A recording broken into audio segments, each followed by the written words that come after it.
tell my clients this every day of the week. I'm like, listen, if you do not put in the reps, you're not going to see the success. So how many times did you practice that video? Okay, practice 20 more. How many times did you write that out? Okay, write it 10 more times, because it's about repetition. Everybody sucks the first time. I don't care what you're doing. You might get lucky, now slot machine. You may get lucky the first time. It doesn't mean you don't suck, right? Because it's really all luck, and it's a numbers game. But most things that we do in life, we're terrible at. So I did show back up, and I actually met a mentor, Brian Schulman. I think I've talked about him a little bit, but the guy decided, got on a FaceTime call with me, and I told him my story. I told him why I wanted to use it, how we wanted to get our associates engaged. And he's like, outside of that, he's like, people need to hear what you have to say. And man, he planted a seed in me that day. He saw something in me that I didn't see in myself. Hello and welcome to the Disrupt the Everyday podcast. We're here to help you navigate life while disrupting the status quo. Our discussions cover a number of topics relevant to everyday life. We discuss everything from relationships to entrepreneurship. We also engage in some difficult but important conversations. And now, here are your hosts, Brian and Tanya Hamilton. Welcome to another episode of the Disrupt the Everyday podcast. On today's show, we're going to be joined by someone who I've been following a long time on social media and remained in contact with for quite a while, and we're glad to have him on the show. And that's none other than Jordan Mendoza. Jordan, thanks for joining us today. Hey, what's going on, guys? Thank you for having me on. I know it's been a long time coming, but I'm so glad to be able to hang with you guys for a little bit. Well, listen, I don't want to steal too much of your story, but we know you have a beautiful and huge family, and you're an entrepreneur, so we understand there's a lot going on. Yeah, Absolutely. It's not often that we find somebody who has more kids than us. I mean, we know people, but it's a small percentage. So yeah. And you guys have how many again? We have four. Four. Yeah. Four. When people tell me they have two, I'm like, that's cute. Yeah. You haven't even experienced life yet. Like two, really. But when you say four, I'm like, okay, I've got respect. For that. And people are like five, it's like, have we lost our mind or have we found it? We don't know yet. We haven't figured it out. So, well, I think I stole a little bit of the next question there by talking about you a little bit, but let's get to know you a bit. Who is Jordan Mendoza? Yeah, well, you did steal the thunder, but we'll let everyone know. Five kids, 3 boys, 2 girls. So first and foremost, I'm a father, I'm a husband. Those are things that are most important to me. It's how I build my schedule. It's how I build everything, right? I think it's important we have non-negotiables in our life. And, obviously family comes first. And then people that are like family, like friends, they also come, right up there. So it's kind of important that we have those, foundations in our life. But outside of that, I'm a regular guy. I like to tell people I grew up in humble beginnings, super poor in the Pacific Northwest, raised by a mom with a disability. She had one lung, born in the 50s. And man, learning from her, watching her struggle through her life, but remain positive, remain optimistic. She taught me a lot about empathy. She taught me a lot about how to have a sense of humor. She got us into sports, figured out a way to provide for us, even though we didn't have much. And man, you can learn a lot from a woman like that. And when she was born, it's kind of crazy. They told her she wouldn't live to 18 years old, but she ended up living all the way to 54. They told her she wouldn't have kids. She had 5 boys. So she Wow. took that hand of cards and was like, forget this crap. You gave me a few jokers, but I'm going to produce some kings and queens over here, So, but yeah, I like to share that with people because I believe that our origin story can have a major impact, and it can be influential if we let it. It's very easy to look at the situation I grew up in and say, man, you could be a statistic or end up in the system or something like that. But we all have a choice. And I chose to look at the positive things that she brought and have those impact me and continue to impact me. And as much as I can share her story, that's what I'm going to do. And then, the other side of me, my dad's from the Philippines, Philippine immigrant, jumped the ship in the 80s to come, to get part of that American dream. And I actually didn't even meet him till I was 12 years old.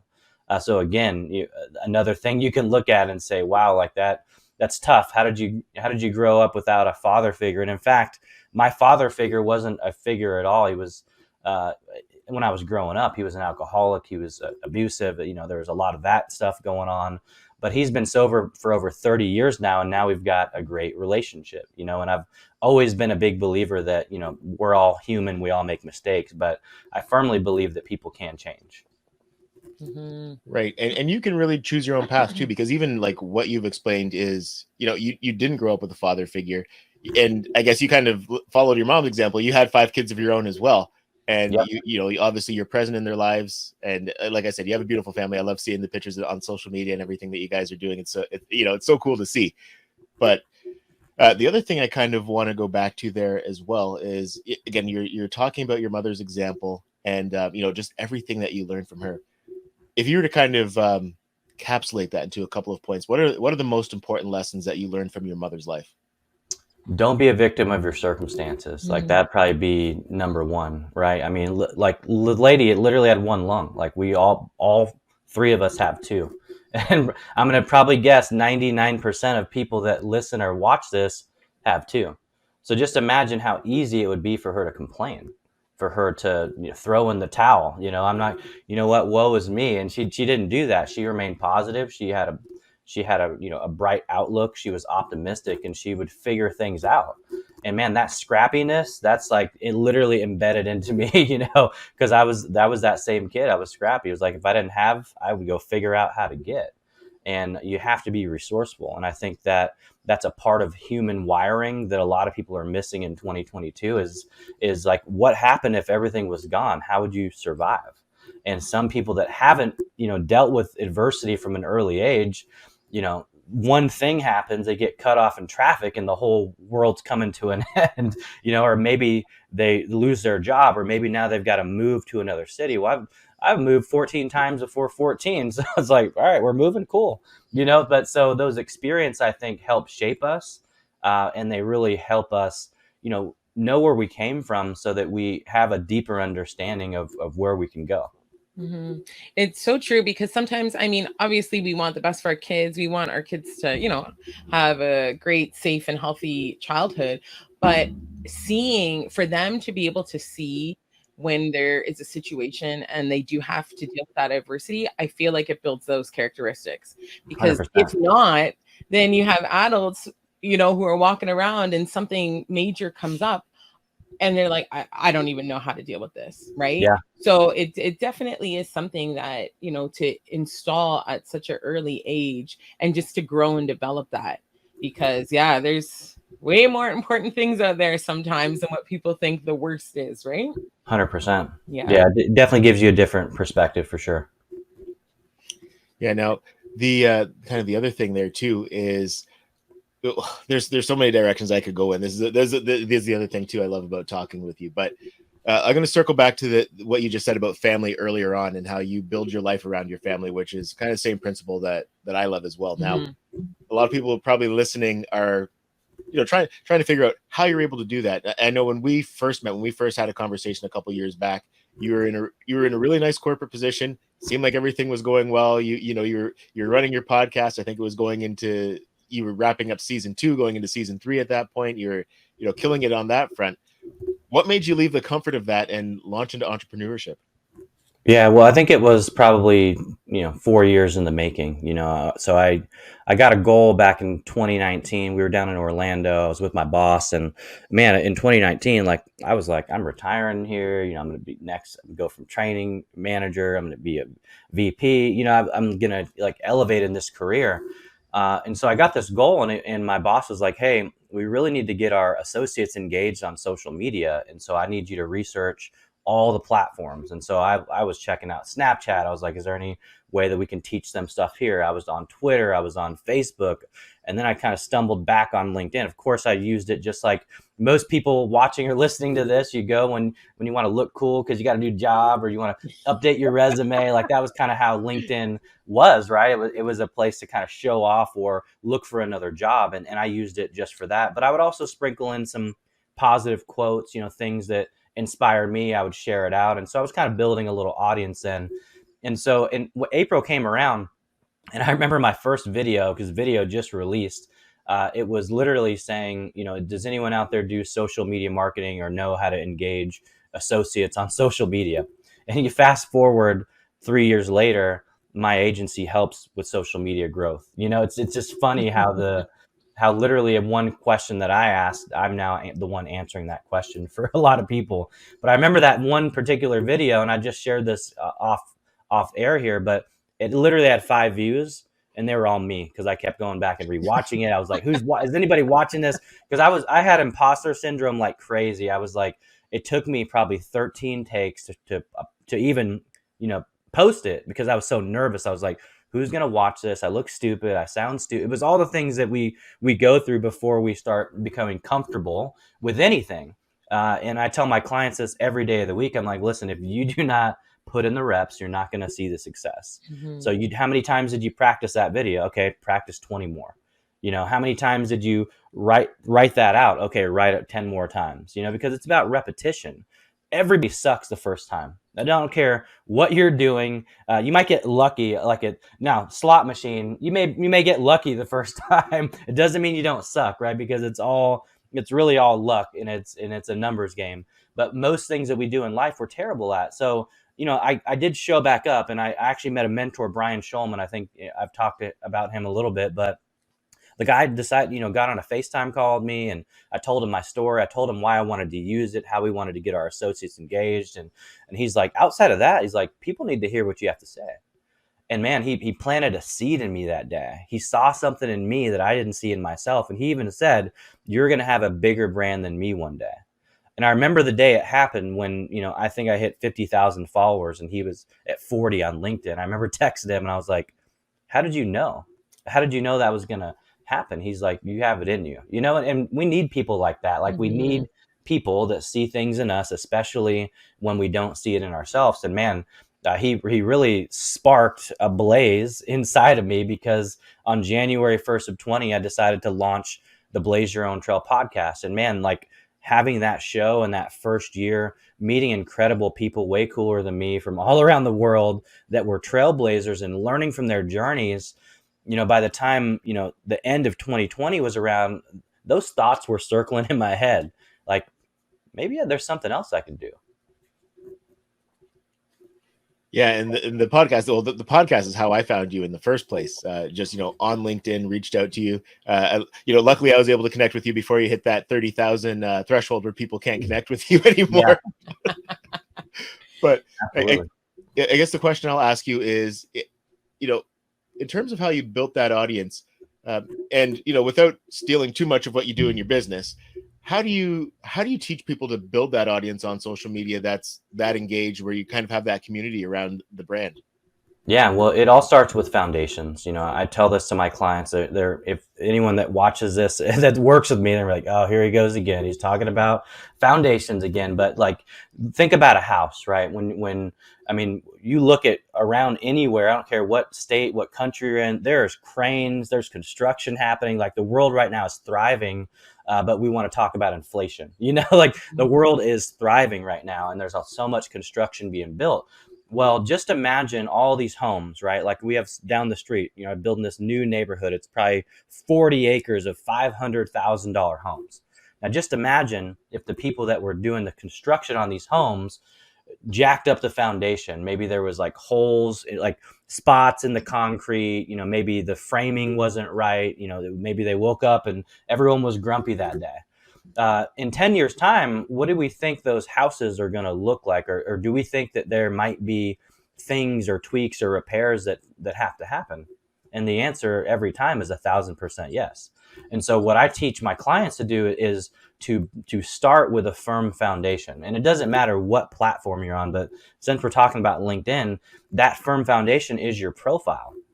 And 90% of people today in 2022 don't have a firm foundation. I can look at a profile and in 90 seconds tell them 5 or 6 things that they need to implement.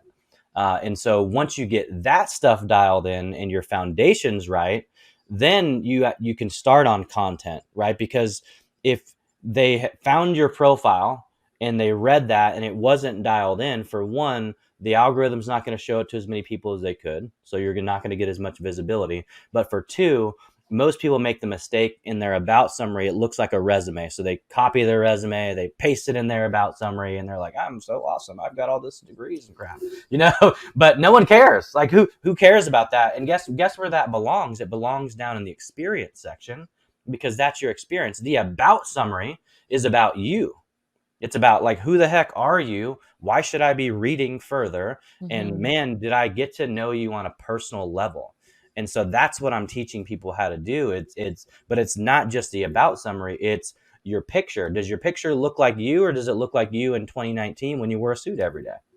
I don't know. Most people, it looks like the person that they're not. Does your background image, does it display who you are? Does it have clear call to actions? Does it have your branding? Is it engaging? Because LinkedIn gives everybody a free billboard, and billboards, as you guys know, it's like 10 grand a month. They're not charging you a dime for this thing. Okay. And then it's your headline text. Does it have a service statement? Do people actually know what you do? And is there a call to action on what they should do next? And then, of course, that about summary, it's got to be a story. You got to tell a story. If you go to mine, and you guys have probably read it, like that first line, it hooks people, because I want it to. I want them to have deep context to who Jordan is as a human being and where I actually came from. Because if I can share that, honestly, guys, business is easy after that, because the gloves are off. There's no I'm not trying to be some polished person. I'm literally saying, this is who I am. This is what I've gone through. This is what I know. And this is how you can reach me. And most people don't have any of those components in their profile. And you know what? It's interesting, right? Because I mean, like, we are on social media all the time.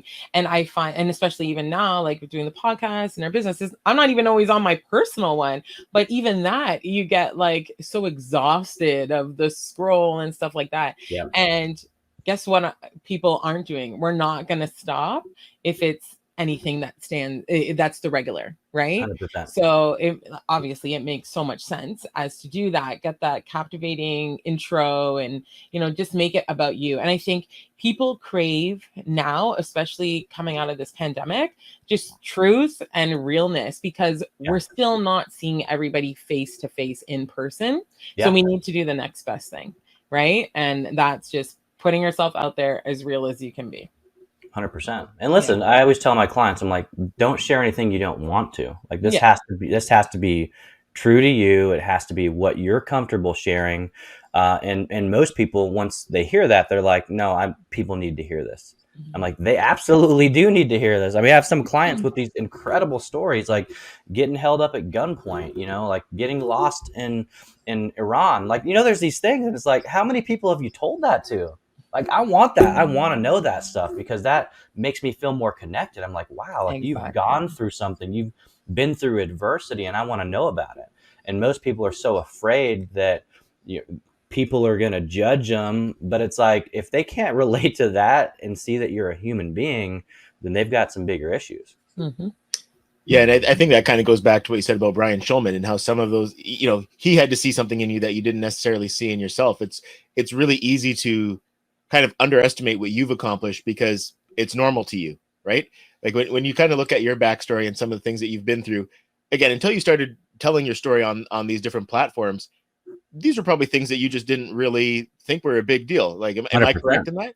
No, yeah, I didn't. Honestly, I didn't see value in my story until I started sharing my mom's. Right, I spoke at an event. I think it was either 2018 or 19, and man, there was something that just happened, because I shared my mom's story, I shared my dad's, and then I was like, wow, like that felt really good. It felt good to honor my mom, but it also made me realize, like, holy crap, I've been through a lot, because of what she had gone through and everything in her life.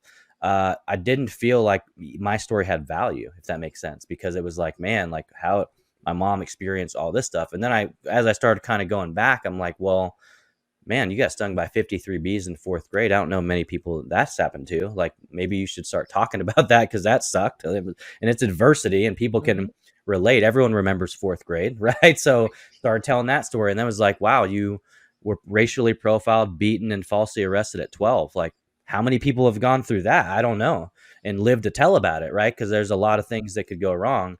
And then, of course, my accident, which just celebrated the 22nd anniversary of this, April 27th of 2000, where I rolled several times going north of 70 and shouldn't have survived that, so these are stories that one of them in your life, and man, your life is different for the rest of it, right? But having multiple things like that occur, and again, that's so many other stories.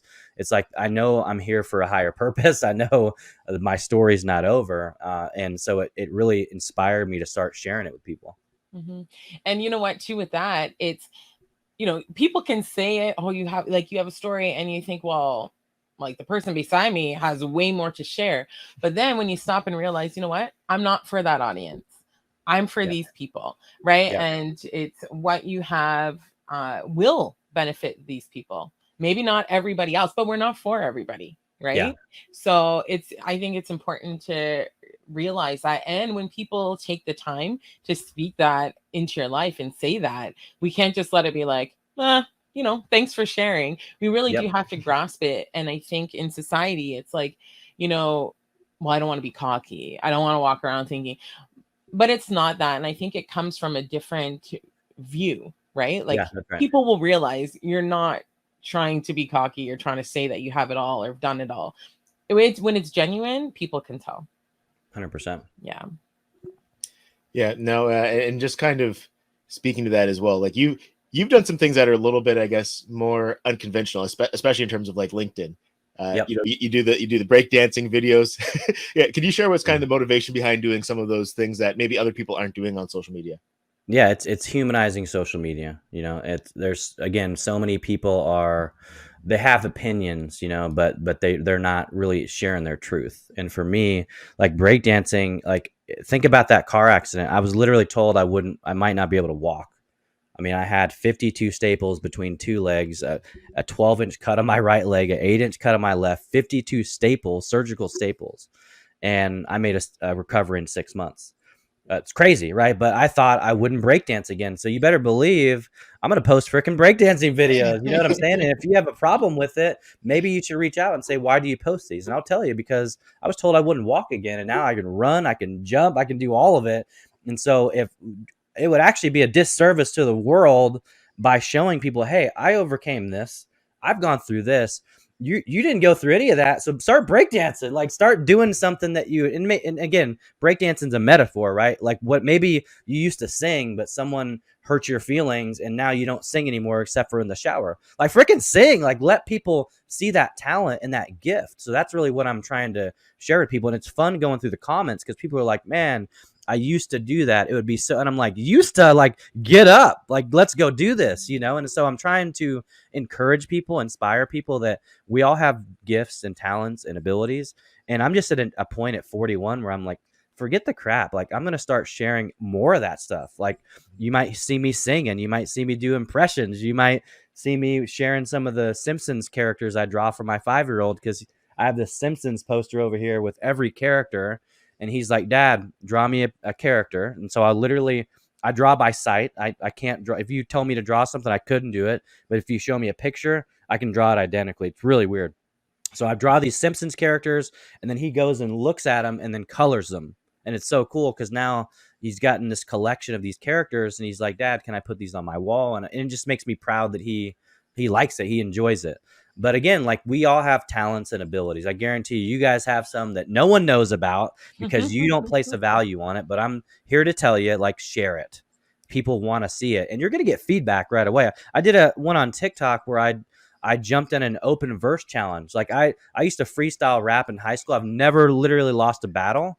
And somebody posted an open verse, and I jumped on that, and it's got like 10,000 plays. You're like, again, I haven't rapped since high school, but I did it one time, and I'm growing an audience that wants to see that content, right? So you never know until you actually put yourself out there. Mm-hmm. Yeah, you're gonna have to do a collab with Super Hot Fire and see if you can. Oh man, I want to talk about TikTok for a second. Yeah. So we went now from LinkedIn, so the business, right, to Yep. TikTok. And we're looking at that right now, actually, for one of our businesses. But for somebody who is thinking, is my business worth getting on TikTok? What would you say? 1,000%, yes. Yeah. 1,000%. Yeah, because I'm using it. So I manage 4 accounts on TikTok. I have my personal one. I manage a family one. Actually 5, because I manage my wife. She hasn't posted a single thing. It's all me posting her like workout videos and stuff. I'm just trying to build her an audience. She's like, I don't Yeah. want to do this. I'm like, just give me the videos. I'll build it for you. Right. And again, for me, it's about testing. Like, most people don't want to test stuff. And it's like, if you don't test, how do you know what works? You have to measure these things. You got to measure the data. So I have a fishing company we're getting ready to launch in about a week called Live Lures. I'm a partner in, and we have about 6 or 7 videos. We hadn't posted one in a month. I just posted one on a couple days ago, and it's already at 113,000 plays. Wow. So if that doesn't tell you there's value in TikTok, Yeah. because that has increased our followers by almost 450 overnight, Wow. and increased our likes, which is good for that platform, and it also increased our opt-ins to our mailing list, so that when we launch, we can email more people with a discount code.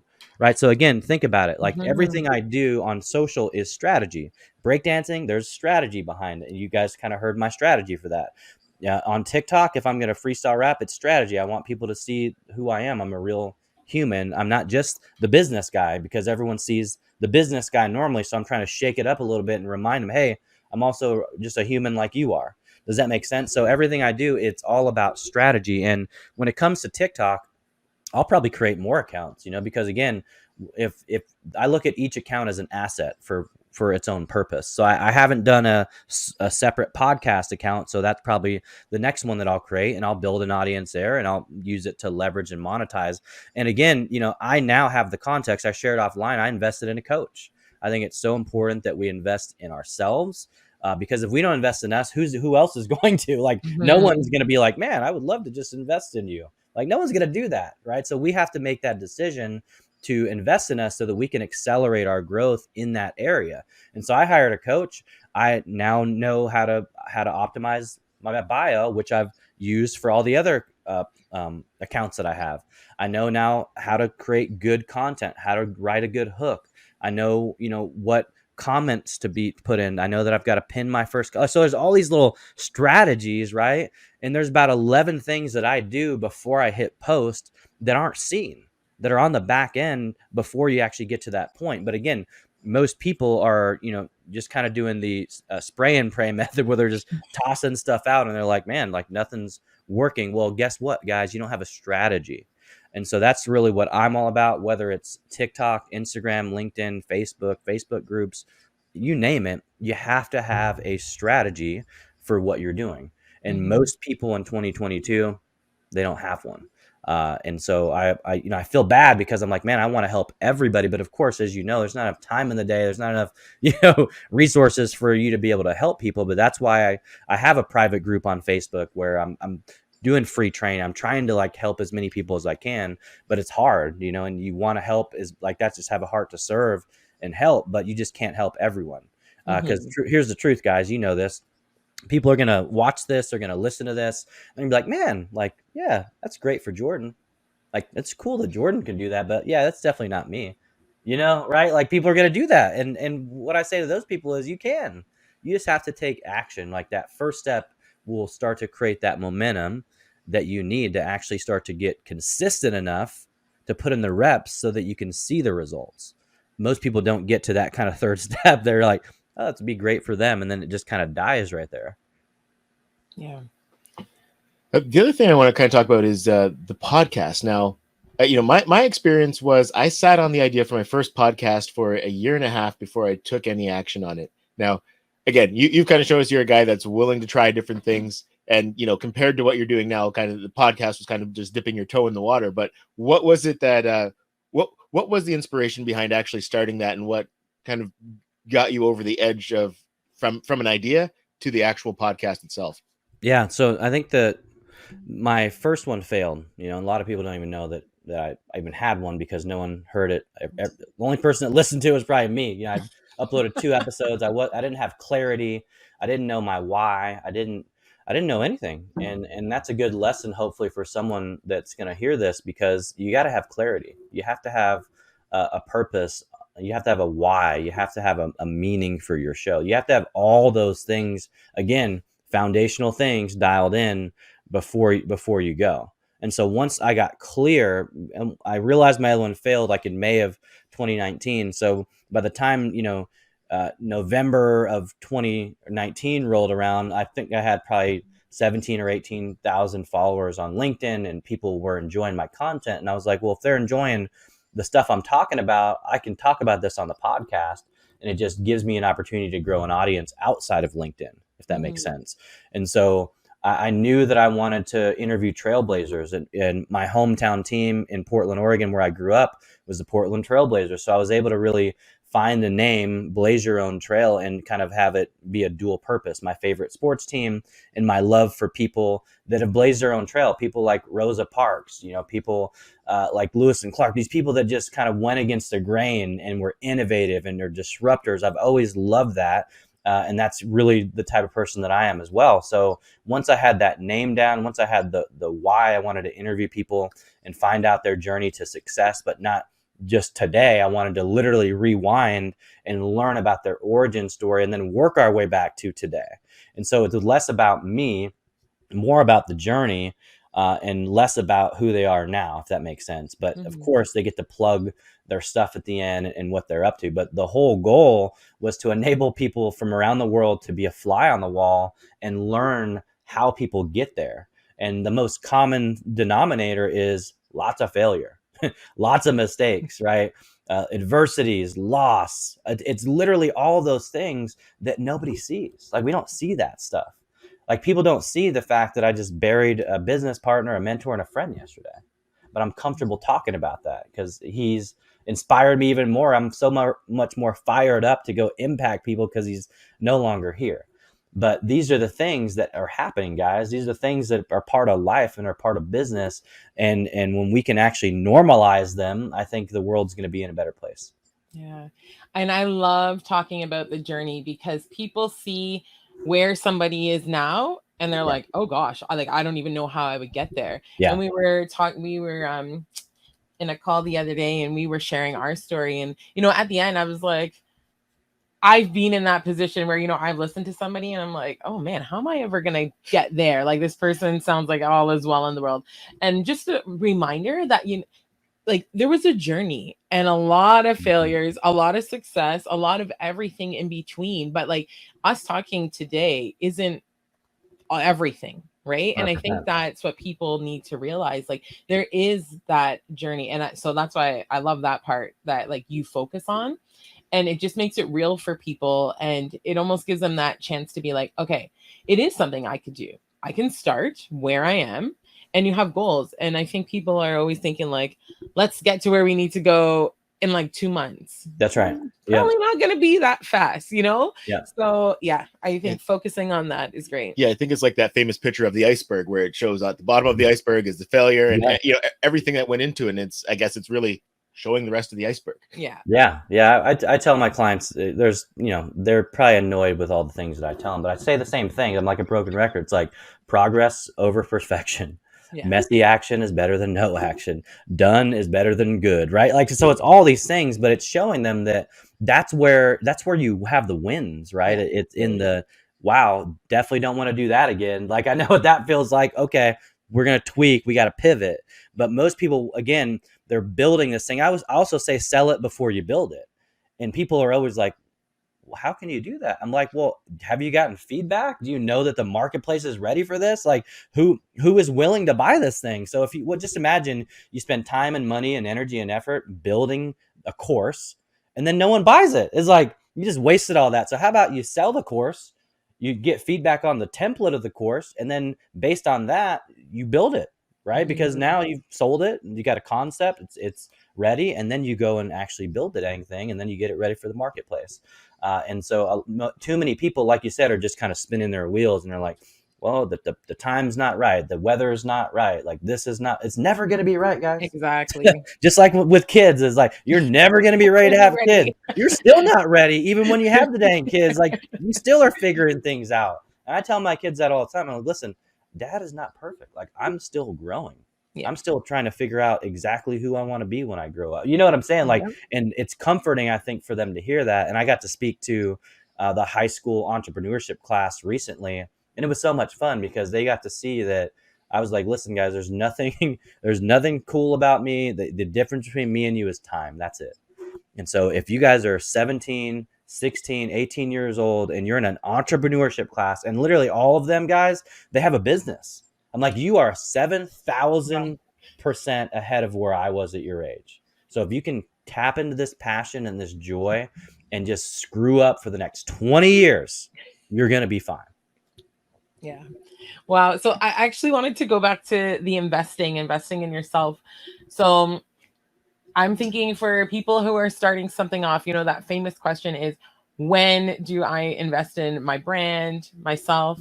And I was asking that question probably up until 2 months ago. And, you know, Brian kept saying, like, sometimes you have to do it, like that invest right there. Sometimes you have to do it before you even see the money come in, right? Because I'm like, 100%. oh no, let's wait. Like, let's wait on photographer or whoever, right? He's like, no, it doesn't work that way. So I'm sure many other people may want to know. So I would love to hear from you. Yeah, I mean, if I just think about my life, like I've had so many people invest in me, right? Like people, mentors, whether that's at church or, you know, a relative, a friend, just people that have kind of taken me on their wing and said, hey, like you're doing great, like this, just don't go down this path or don't do that, right? So that's free investment. And if you think about your life, I know you guys' face lit up. There's people in your life that have done that for you. Mhm. And so when you talk about it from a business context, you know, everything that you do is your fault, right? As a business owner. So if you don't invest in you and you don't get ahead quicker, that's your fault. If you do and you do get ahead quicker, guess what? That's your fault, you know? And so you have to really take inventory with yourself and say, where am I at? Where do I want to be? And who can help me get there?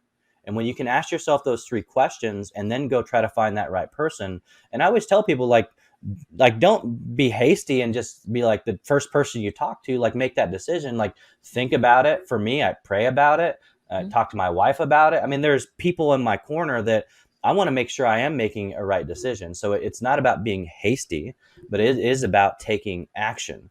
And sometimes action hurts. You better believe forking out $4,000 to someone to teach me TikTok, that hurt. But guess what? Like, I know that it's made an impact. I have, again, videos that are going viral. They're adding revenue to the bottom line. I now have a system and process where I'm generating inbound leads on TikTok, right? So that 4K, it's already paid for itself, you know, 4 or 5 times over. But again, it hurt. It doesn't mean that investing is going to feel easy every time. It should actually hurt. It should actually piss you off a little bit. Like, man, like this sucks, but suck it up, buttercup, deal with it. And then you're going to see exponential results. Now, does it mean that every course you take is the right one for you? 100% no, but you got to figure that out. I've spent tons of money on crap that I never used, and so have you.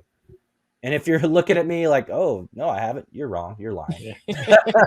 You're lying. We do it every month. How many platforms do we pay for that we don't even use? Like how much money do we spend? How many times do we go out to eat and we got leftovers that get thrown in the trash can?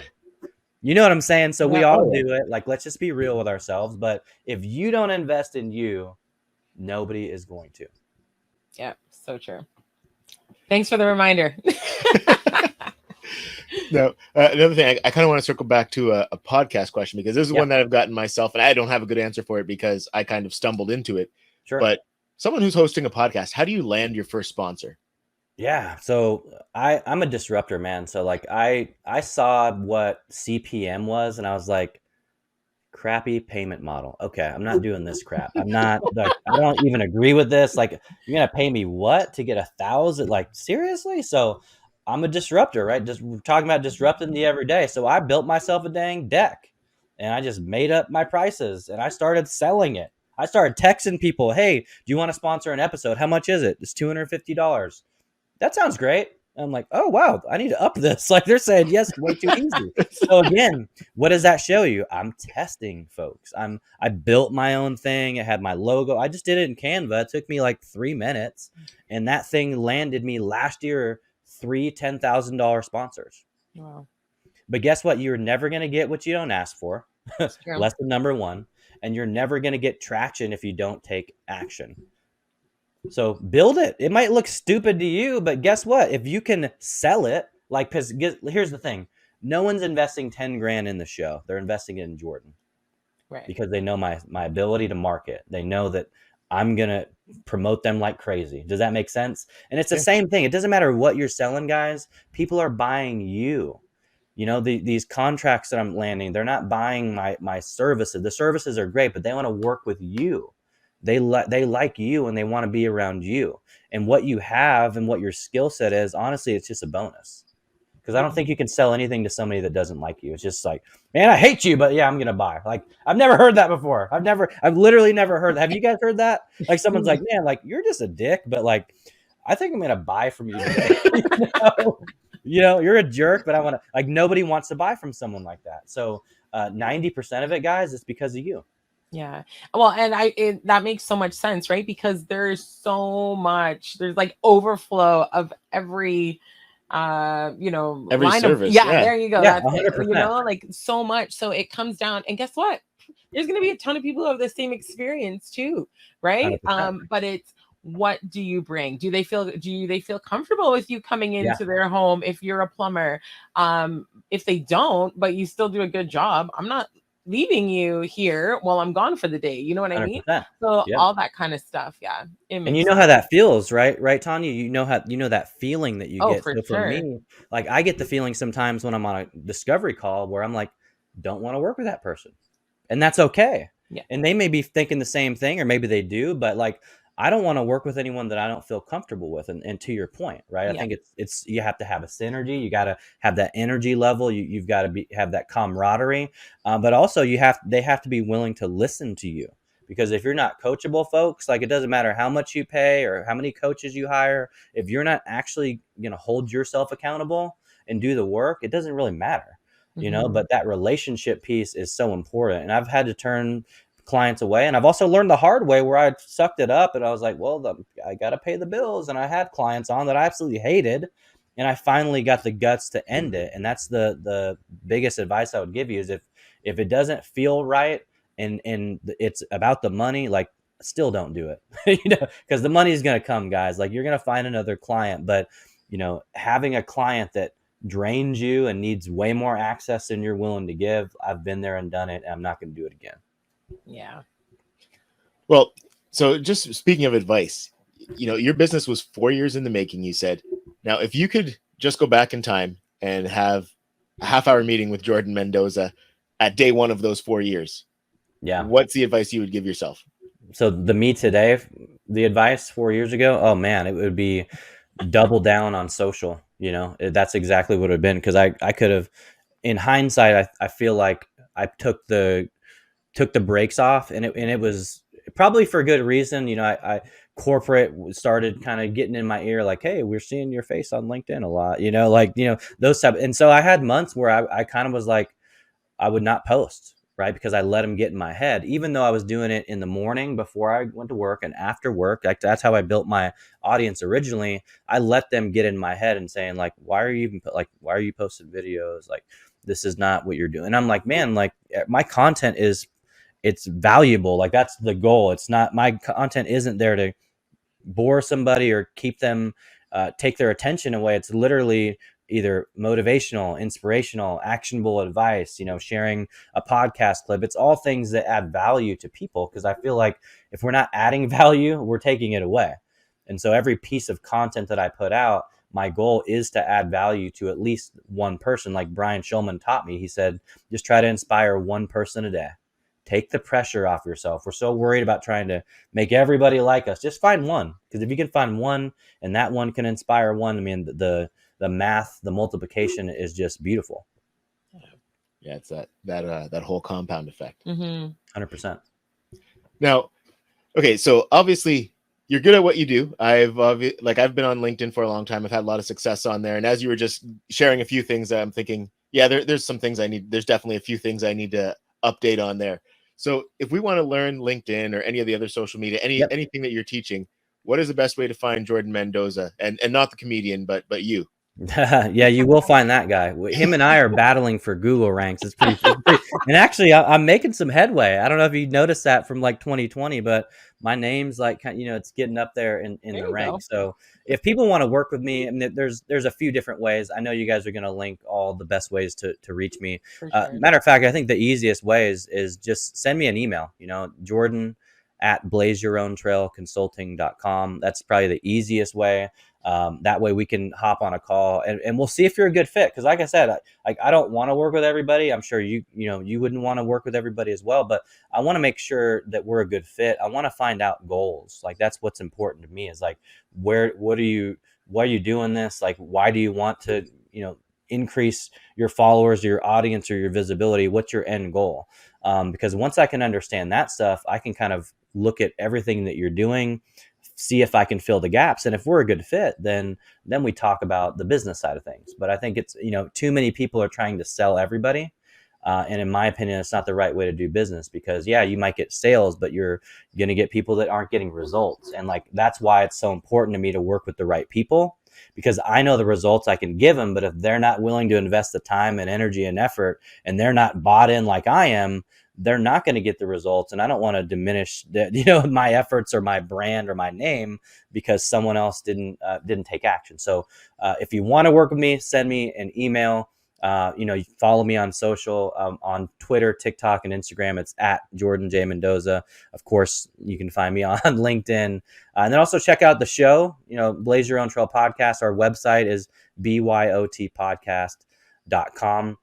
And then I've got a book coming out in less than a month. There's 11 of us authors. It's a co-collaboration project called Brand Sharks, Unstoppable Strategies from Industry Leaders. If you guys have been following me on LinkedIn, you've seen some of the stories I've been sharing. It's kind of little snippets of the chapter that I wrote. And then I've got some practical advice on how to build a brand as well. That's awesome. Awesome. Well, you have a lot going on. We should have actually had a conversation about time management in there as well, but right. Yeah. Awesome. Well, Jordan, thank you so much. There's so much value in this. Actually, before we go, again, you talk a lot about clarity, and as much as you're willing to share, what else is in the future for Jordan Mendoza? Oh, well, outside of the book, I'm actually a partner in a fishing company. So if anyone watches or listens to this likes to fish, our website is livelures.com. And, one of the partners, he's an inventor. He's that inventor that had so many great ideas, but never took action. And this one he finally did, man. And it's going to pay dividends. He's created something that is going to help people catch a lot more fish with a lot less effort. And so we're really excited about this project. Again, it's launching in a couple weeks. Make sure to go opt in, share it with people that like to fish and that maybe don't catch enough fish, because that's our goal is how do we help people catch more fish? I've got a couple other things happening. I'm actually one of the co-founders of the Global Coaching Association. We're getting ready to launch. It's actually based in Vancouver, Canada, which is pretty exciting. And then I've got another couple things I won't share, but you guys will see announcements on them pretty soon. That's okay. Great. Well, I think Brian may have to go to your website because we have my brother's cottage coming up this summer, and Brian's not the biggest fan of fishing, so who knows? Oh, yeah, there we go. For him. There we go. Yep. Awesome. Well, Jordan, again, thank you so much for taking the time today. We appreciate you, and it's been a fun conversation. Hey, listen, anytime I can share with the hopes to inspire and add value, guys, that's what I'm all about. So I appreciate the opportunity. I want to just say you guys do an incredible job. Always like to honor the hosts. Keep up the good work. And if there's ways that I can add value to you guys, just reach out. Thanks so much, Jordan. Well, thank you. Thank you for joining us, Jordan. And you guys, thank you for letting us disrupt your everyday. Thanks for listening to the Disrupt the Everyday podcast. For more ways to listen, connect with us on social media. To be a guest or to partner with us, check out our link tree at Disrupt the Everyday. Join us next time for more ways to disrupt the everyday.